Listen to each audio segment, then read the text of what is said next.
our Japan Beyblade haul. Welcome to another day, another bay. So, ito yung lahat ng Beyblade na nabili natin sa Japan. Ito, UX18. Sobrang mura lang niya kasi parang 500 lang. Ang nakuha ko dito is Mommy Curse. So, sobrang sulit talaga. 1 for yen. 530 lang. Next naman is ito, mga Beyblade bar stuff lang. So, ito, kinuha ko yung bag. Tapos, yan.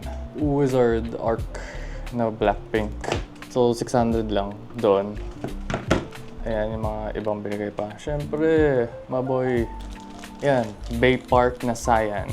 Kompleto ko na lahat ng Bay Park, finally. So, mura lang din, parang 500. Ayan, mga Beyblade bar na stuff. So, yan lang binili ko sa Beyblade bar. Kasi lahat naman halos available currently sa Philippines. So, ito na, ang exciting part. Yung aftermarket. So, yung aftermarket, yun talaga yung hunt ko sa Japan. So, yung mga second-hand parts or yung mga unwanted parts. Basta piece by piece siya na Beyblade. First of all, launcher. Tiyan mo lang yung binili ko. Isa, dalawa, tatlo. Tapos, left spin to, left spin. 200 yen each. Ayan o, 76 pesos. Parang 80 pesos each lang to, lahat ng launcher. Nakuha ko siya sa Mandarake. And finally, yung mga base. Mga second-hand base na nabili ko. Isa sa mga pinamaganda ko nakuha, green Tyranno Beat. 500 pesos ko lang siya nabili. Sa Japan, sobrang mahal na mga price bay compared sa mga O2 or yung mga other nakasama sa random booster. Ito talaga yung nakita ko parang wala nang isip-isip, kuha na kaagad. 500 pesos ba naman? Green Tyranno Beat. Ano ba to? Spike. Wala pa ata ako nito. 360. Fresh na fresh, parang bago pa. Parang hindi second hand. Looks new, man.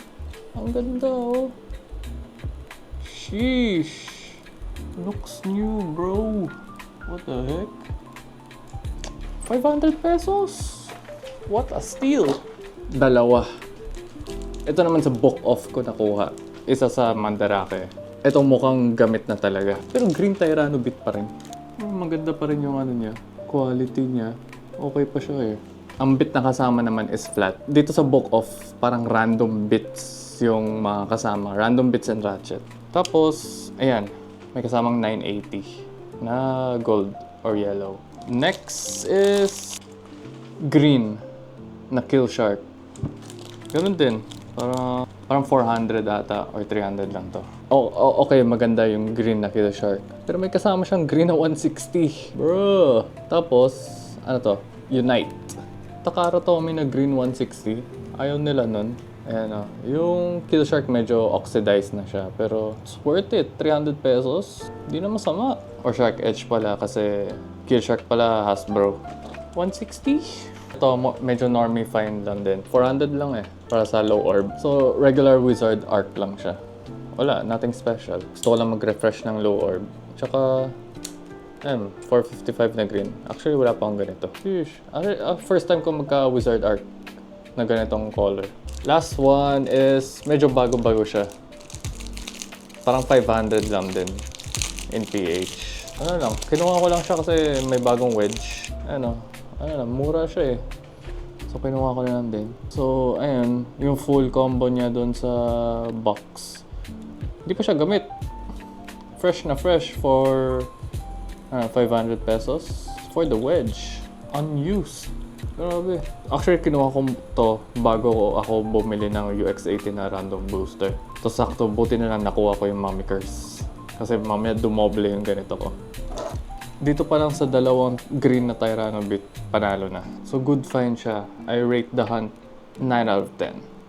Very good. Like, share, and follow. And comment down below kung paldo ba yung mga nabili ko sa Japan. Antayin nyo yung mga videos ko kung saan ko sila binili. And basically yung mga bay hunting videos ko sa Japan. Yun lang. Always remember, fear the blader, not the bay.